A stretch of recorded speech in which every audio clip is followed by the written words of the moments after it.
Well, Neil, how much are you looking forward to this local derby? Have you felt the buzz around the club and everyone, particularly because it's Mansfield? Yeah, I think obviously that and the magnitude of the game, but I think also the last two results have helped create that. When the teams played like they have the last two games, everyone is up for it a little bit more and looks forward to it a little bit more, and that's including the players, the manager, the fans, everyone. So put them together, and we've had a good run of games. There was a buzz before the Lincoln game as well, and now obviously a big one for this one. Is playing a local derby a distraction at the moment in the position you're in, or do you think it's something you can revel in? I hope it's something this group can revel in. Yeah, just it's exciting. The Lincoln game was exciting. Forest Green we knew would be really tough, and we executed it brilliantly. And now we've got a different challenge. So the sound of the ground for the Lincoln game was epic. It was real buzz. It felt like a cup tie. So if that's the same again, then all these new signings that have joined in will be thinking, wow, this is brilliant. What are the key moments on Saturday? Where do you think the game will be won and lost? Good question. My cliche answer is both boxes because that's where most goals are scored. I don't know really. We're feeling good about ourselves. They are not in the habit of losing. I know they lost last week on a difficult pitch, but they're a very hard team to beat. I don't know where the game will be won and lost. Maybe a moment of brilliance, maybe a mistake. But at the moment, with the way the group are training and playing, we go in with a real bounce about us, and we haven't had that for a while. Do you feel you've got the players now in the squad that can produce those moments of brilliance compared to maybe a month ago? Yeah, I think when you bring 8 new players in, even in training, when you're pitting the 11v11s and you're going through shape work, the team that's playing against the first team, at times would have been, possibly better than the team you've had for a month previous. So it's, the standards have risen massively, and hopefully that can show for the last 15 games. Just touch on last week. It must have been a magical feeling to come off the pitch at the end with the delight of the players and the travelling fans to get that 3 points.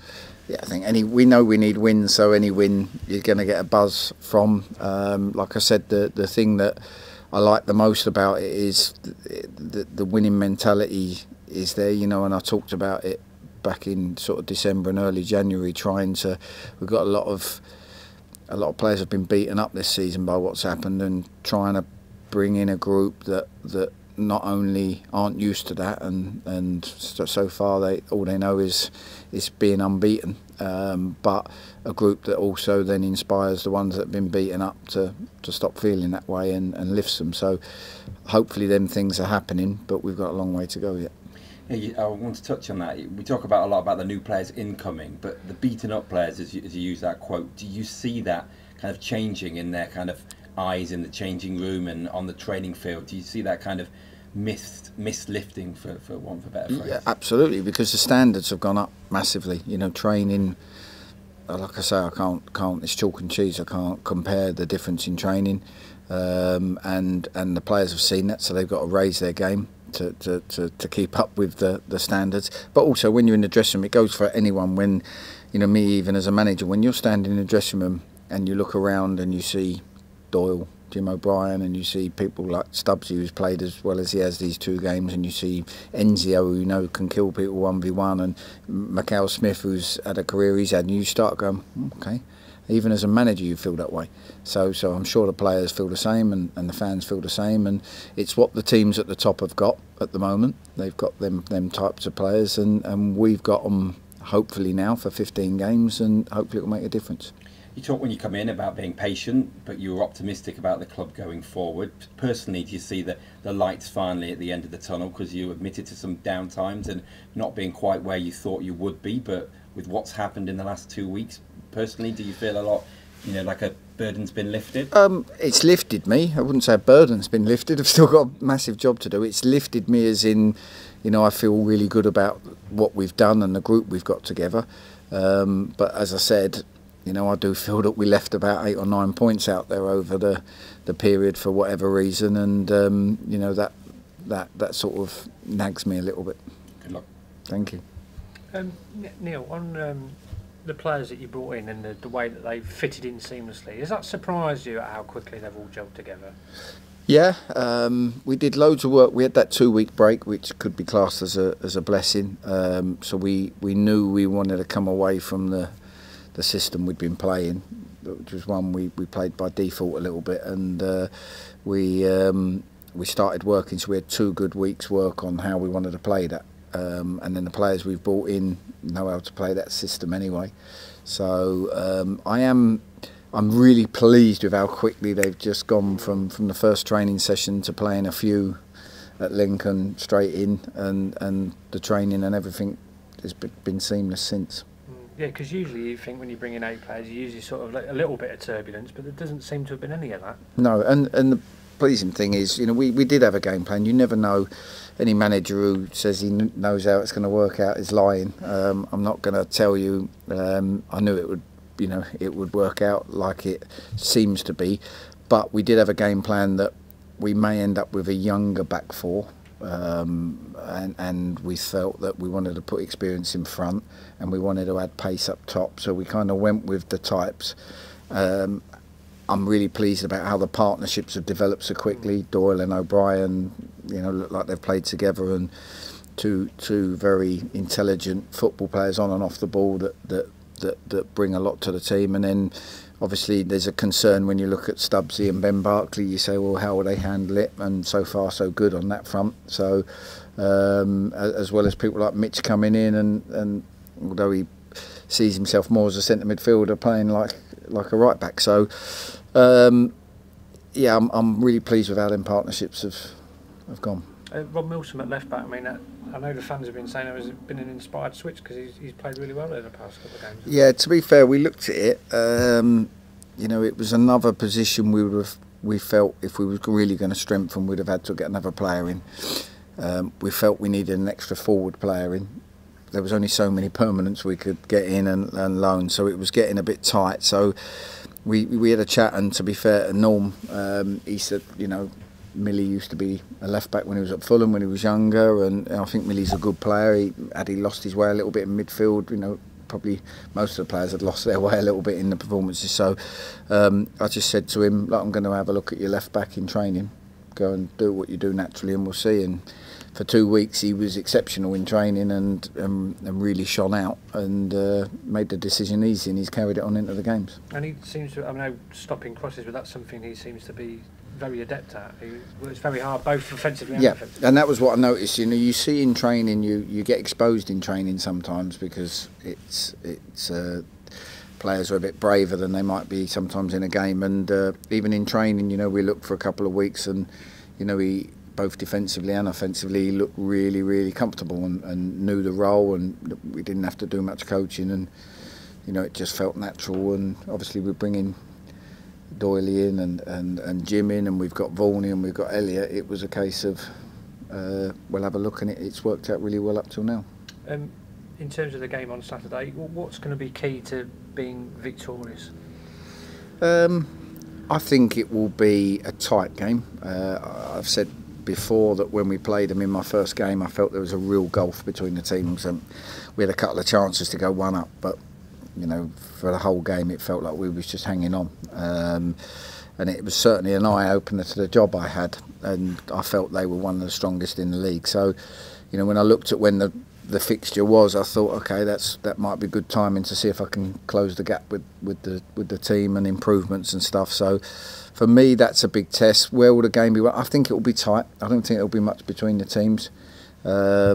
Like I said before, it could be a moment of brilliance, it could be a mistake, but I've said to the boys already, we've got our own little remit. We're not going to get down about losing a game of football. Every game we've got to try and win, go for it, and that's how we'll approach it. It's interesting to note a couple of managers this week, in recent weeks, have said they think Notts County will survive. With Danny Cowley, I think, after the Lincoln game, and David Flitcroft, I think, today has said that he think will survive. Is that heartening to hear, or do you not really pay much attention? It's easy for them to say. They're not sitting in these shoes with knowing what they've got to get. Of course it is. I think people sometimes look at the window and the sign-ins, and I do it. I look at players that people sign, and Lincoln certainly before we played them, and I thought, God, they've had a good window. They used to do it a lot with Chrissy Wilder at Sheffield United and Northampton. He always knew how to have a good window, especially when they were up there. So sometimes you look and go, good window that team's had, and I think that's probably where they're alluding to. And then the fact that we've got 4 points, but we all know where we've got a nice bit of momentum going at the moment, but it can quickly go the other way. So you have to guard against that and just try and keep the boys at it. George Grant obviously returns with Mansfield this weekend. Was a huge favourite here, 18 goals last season. Have you made any special plans for him, or have the boys here told you what he's all about? Yeah, I've heard that Flitcroft wants a bit more protection, so we said we'll just kick him then. No, that's not the case at all. Very good player. I looked at him in the summer at Wimbledon. Obviously he went to Luton. Very good dead ball, great deliveries. So yeah, it's again, same as Forest Green last week. We had a game plan to deal with what we thought they'd do and the way that they play. Am I into singling out individuals? Probably not. Not at this point. If he's causing us a problem during the game, we may try and deal with it then and then, or just tweak something. But you have to look at our team and go, I think he can hurt them. I think he can hurt them. I think he can hurt them. And I haven't felt that way until recently. So sometimes you have to go, well, let's bring it on, and hopefully we'll do our jobs properly. And if he produces a moment of brilliance, you have to get on with it. What did you make of the plea for protection? Have you been like that with players in your past? It's the old Sir Alex Ferguson trick, isn't it? Where you just you get it out there nice and early, and you put pressure on the referee. I think Dave's an experienced manager. I think that's what he's doing. I'll go tit for tat and say we're looking for protection for Enzio. He keeps getting kicked, and so that's the best way to deal with it. But he's a good player. They've got lots of good players. You focus on him, and there'll be somebody else that can cause you a problem. You just go out and have a right go. And I hope that's what the fans would want, turn up and have a right go like you have done the last couple of games, and whatever comes at the end of it, we have to move on and go to the next one. Virgil Gomes, you talked to me about him because he was very impressive last night. He could have had a hat-trick, but the way he led the line from the front in terms of high pressing, you must have been delighted with that. Yeah, great. Denied a little bit, on the team selection before the game, and away from home against a team you think will have a bit more possession than you, and kind of like we said, went 4 forwards really on the pitch, and but they did that part well. And like you say, he looked sharp, particularly in the first half. When he got in second half, you expect a little bit of a fade as the game wears on, but he's getting fitter and sharper. We've done loads of work with him this week. But again, I've got Kane Emmons is getting there now. He's getting fitter and sharper as well, and I think Kane's an excellent player. Louis Alessandro the same. So it's nice, and with 3 games in the week, I think they might all get called upon.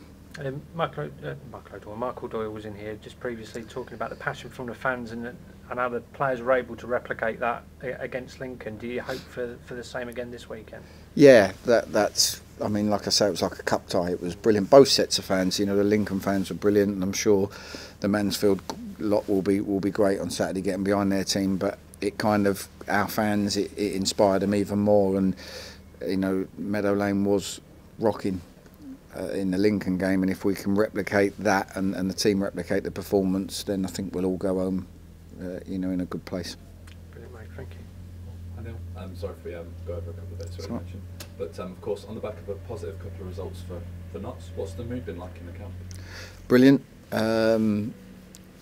Real buzz around them. I always talk. There's so many things management team can do as far as the coaching and the way they are, and you can certainly put a downer on the whole place. We focus really hard at not doing that, given the situation we're in. But you can't replicate a win. There's something that a win gives to everybody that the coaching staff just can't do until that moment happened. So that's happened. Our job now for 15 games is to focus hard on keeping everyone fit and focus hard on keeping everyone fresh. You know, we're not going to beast them. We're going to train with a high intensity, but we won't train for long. We'll get it right as much as we can and make sure that, you know, the whole aim is 15 high performances. And if that means me, Coxie and the guys keeping the spirits high, whether we win, lose or draw, coming in, not getting down about things. And, you know, that's what we did at Wimbledon. If you'd have come to Wimbledon when we were, the year we had to stay up and we had 2 weeks to go and we're fighting down the bottom, you would never have known we was down the bottom, because the whole atmosphere around the training ground was great, and that's what we need. And how important is it getting that loading right for training this week? That's really important. That's a big thing. You know, we're caught between, at times, having to train on a 3G and bits and bobs like that. There's one or two lads pick up niggles, so we're having to manage them slightly differently. You know, we trained at the ground staff have been brilliant. We trained at Meadow Lane today, so just so we could get the bulk of the work we needed to do done. So we're in a good place in that respect, and that's up to the staff to plan and manage. And you know, we have regular meetings, and the players just need to turn up, smile, work hard, and keep their standards high. Just looking at some of the players in the squad, of course, Enzio's really impressed in the past couple of games. What have you made of him since you've been here? Listen, I loved him as a lad since I've been here. I never saw him for 2 months on the pitch. Me and Cox used to wind him up, but he's always got a smile on his face, and you know, I always have a bit of banter with him every morning, even when he wasn't fit. So now he's back in. It's great to have him. It's great to have his abilities. Danny Bullman told me about him 2 years ago when he was at Crawley. He really liked him then, and I'm starting to see why now. And again, you know, when you've got people like Jim and Doyley at the moment, the way they're doing in midfield, it gives them that little bit of freedom to go and do what they're good at. Of course, we've just spoken to Doyle as well. What have you made of him as well? That's why I spent weeks and weeks and weeks trying to get him in, and I spent more time, I think, trying to get him in than I did talk to my wife over a 2-week period. It was tireless, and like I say, even at one point Alan said to me, "What's your plan B if you don't get Doyle?" And I said, "I've got no plan B. I'm not after a centre midfielder, I'm after Doyle." So it was that simple. So, you know, similar to Jim, I chased Jim like it, and I'm glad I did. So great lad, gets the ump with everybody, every day, every time someone gives the ball away. He's on at everyone. I'm sure he's probably on at me if my coaching session ain't good enough as well. So it's just what we need. How impressed have you been with how quickly the January signings have settled into the club? Yeah, that's been a real plus. We had a plan, you know, experience in front of a little bit of inexperience, pace in front of that. We had a plan that we wanted to try and do, and we feel we've done it well. But you still need them to gel. No manager knows for sure how it's going to work. You still need it to click, and the credit to the boys because they've made it click. Looking ahead to the game on Saturday, just how big is this one? I'm going to have to say it's really big because where both teams are in the league, you know, and add to that obviously the rivalry. But where we both are in the league, we're desperate for another win. We need wins. They're desperate for a win because everyone around them's winning and they need to stay ahead of the pack, so to speak. So just on that alone, it's a huge game given the time of the season and how momentum can swing one way or the other. And then add to the fact that it's Notts v Mansfield, and you know, it goes about tenfold. And then, of course, with Notts having a couple of good results lately and Mansfield having slips up away at Newport, could it be a good time to play them? Well, you never know. You never know how it's going to work. Sometimes players come in, you know, they've got a couple of injuries and suspensions and bits and bobs. Sometimes players come in and are fresher and take their opportunity. So it can swing one way or the other. I don't know what's going to happen with them. Their form, it was a tough fixture away at Newport. Not a lot of teams go to Newport and enjoy and get an easy ride. So I'm sure Man City will find out on Saturday. So I think that they're still a very, very good team and they're still in good form and they'll be looking to bounce back. All I can focus on, it's like last week, focus on my team, the output we put in, the way we play. And if we play well, Mansfield are going to have to play really well. If we don't, they'll probably beat us. And when you spoke after the Forest Green game, you said a large chunk of that success was down to executing the game plan to the letter. Just how crucial will that be this weekend? It could be, probably a little bit less so, because we were away from home against a team who like to dominate the ball and like to play in areas and draw you into areas to exploit you in other areas. So we needed to know who was pressing where, stuff like that. You know, Mansfield, a lot of the work we did last week probably applies to Mansfield, as in, you know, they could play the same system. So sometimes you're setting up and you've got to make sure that, you know, if you're against a back three or a back four, depending who presses who where, different scenarios. So we've done loads of that, and like I say, that's just to make sure that we're switched on without the ball as a team and we're not just running around like headless chicken. So yeah, the game plan will be to try and get the crowd on their feet and make a real cup tie of it. Now, I'm not sure if this, what manager David Flitcroft said is my game's talk, but he said there is a high chance that he could be looking to change his tactics for this one. Will that be in your thinking at all, or will it be a case of just focusing on what you do best? I'll give him a ring, ask him what he's planning on doing. I'll get him all right with Dave, he'll let me know. No, it won't. We set up for, you know, one thing I learned over the years as a coach and a manager was that you know, different systems need different things. If you're playing against a back three, there's certain bits you've got to be wary of. If you're playing against a diamond, you know, without the ball, there's certain things. You're playing against pace, you need certain things. So we've kind of done a lot of homework with the boys over the last few weeks. So I think no matter what team sheet comes in, we'll be able to sort of just go, right, we think they're going to be this. Remember what we've worked on and remember where our strengths are. Let's go. Just finally from me, what's your message to the fans? Big crowd expected? Same again. Players since the February the 1st and going on to the Lincoln game, fans they've been incredible every game, but that game was rocking. They were brilliant away from home at Forest Green the other day. So if they can keep their high performance going, and we'll work at ours, and together hopefully we'll keep some momentum going.